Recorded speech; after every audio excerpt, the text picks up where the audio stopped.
Got an idea for a website, or got a business that needs a powerful website but got no skills or no time to make it? Head over to websiteinternet.co.uk for a free quote today. Ladies and gentlemen, welcome back to another Muse tutorial with Calvin. If you haven't already, you might want to go check out my beginner basic tutorial on what Muse is and what all of the functions do on it. But today we're going to be looking at scroll effects and the basics of what scroll effects does and how to implement it onto images and things like that to make your site look a little bit more cool, I guess. Looks like it's got animation stuff. So, in true British style, welcome to, well, sorry, here's one that I prepared earlier. If we go into, I guess we don't need to have these open. As you can see, we've got a scroll bar here. It's just a blank page with an image, and when I scroll, the image moves diagonally across the page.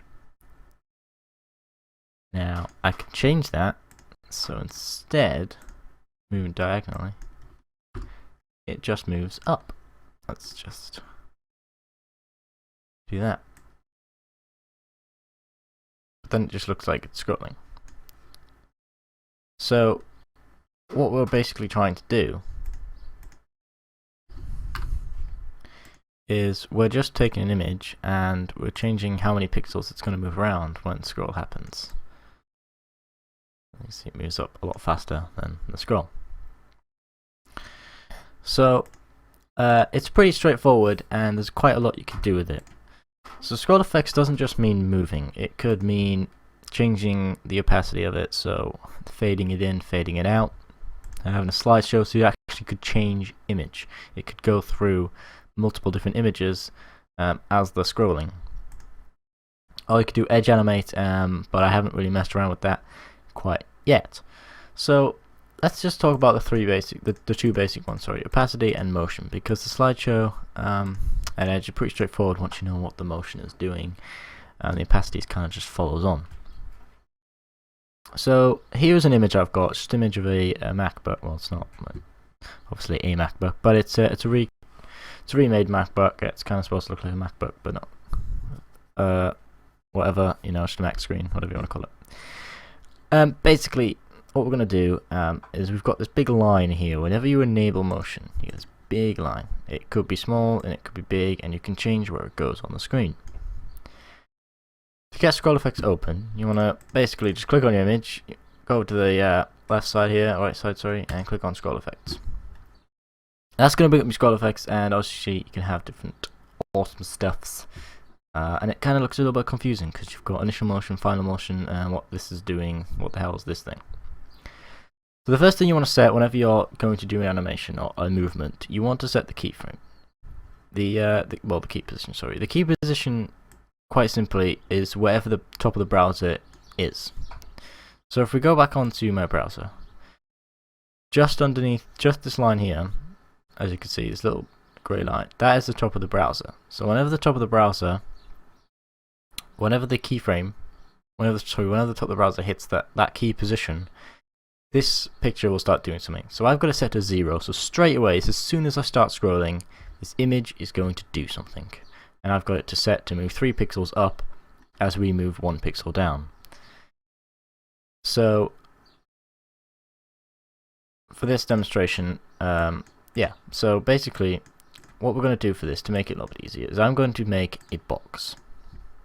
So let's draw a box like this using the rectangle tool over here, and we'll make it, I don't know, we'll make it, how big is that? 160 down, let's make it 160 down. And let's color it blue so we can see it. And what we'll do is we'll go back on our image, and we'll change the keyframe so that it matches, so that it comes to the bottom of this box, which is approximately 180. So when the browser gets to the bottom of this box, we want this to move to the right 1 pixel. And so I'll explain this now. So basically, now we've got our key position. So we want to say, hey, this image is going to do something when the browser gets to the bottom of this blue box. So the initial motion is what it does before the browser hits the key position. So if it's fixed, that means that it's not going to do anything. It's just going to stay in the middle of the screen.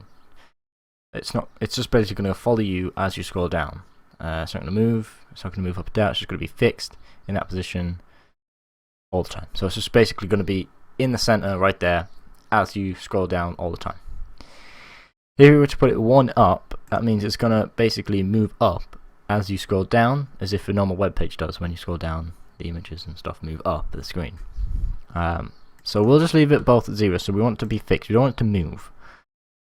When the browser hits the keyframe of 180, we want the image to move to the right by 1 pixel.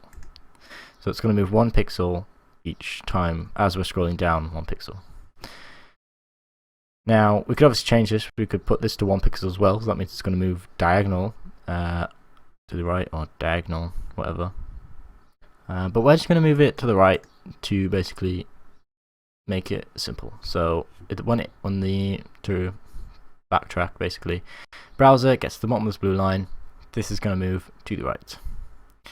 Let's try that. File, preview site in browser. So when the browser gets to the bottom of that blue page, boom, we start moving to the right. Now you see what I mean about fixed. This blue rectangle isn't fixed. It's moving up 1 pixel as we move down 1 pixel. But we have this image fixed, so it just stays in the same position all the time. Until obviously we make it do something, which is when the top of the browser hits the bottom of that box, it moves to the right. So let's do opacity instead. Let's turn off motion. Let's do the opacity. So basically, it's basically the same thing. You've got your key position, but you've got a little bit more options. So you've got what happens before. So we want this to be no %. We want it to not, the picture doesn't even want to be there. And when the keyframe gets to 180, we want it to fade in. And then we want it to stay faded in so that the image won't be displayed. So we won't be able to see the image, it'll just be a rectangle. When the browser gets to the bottom of the rectangle, we want it to start fading in.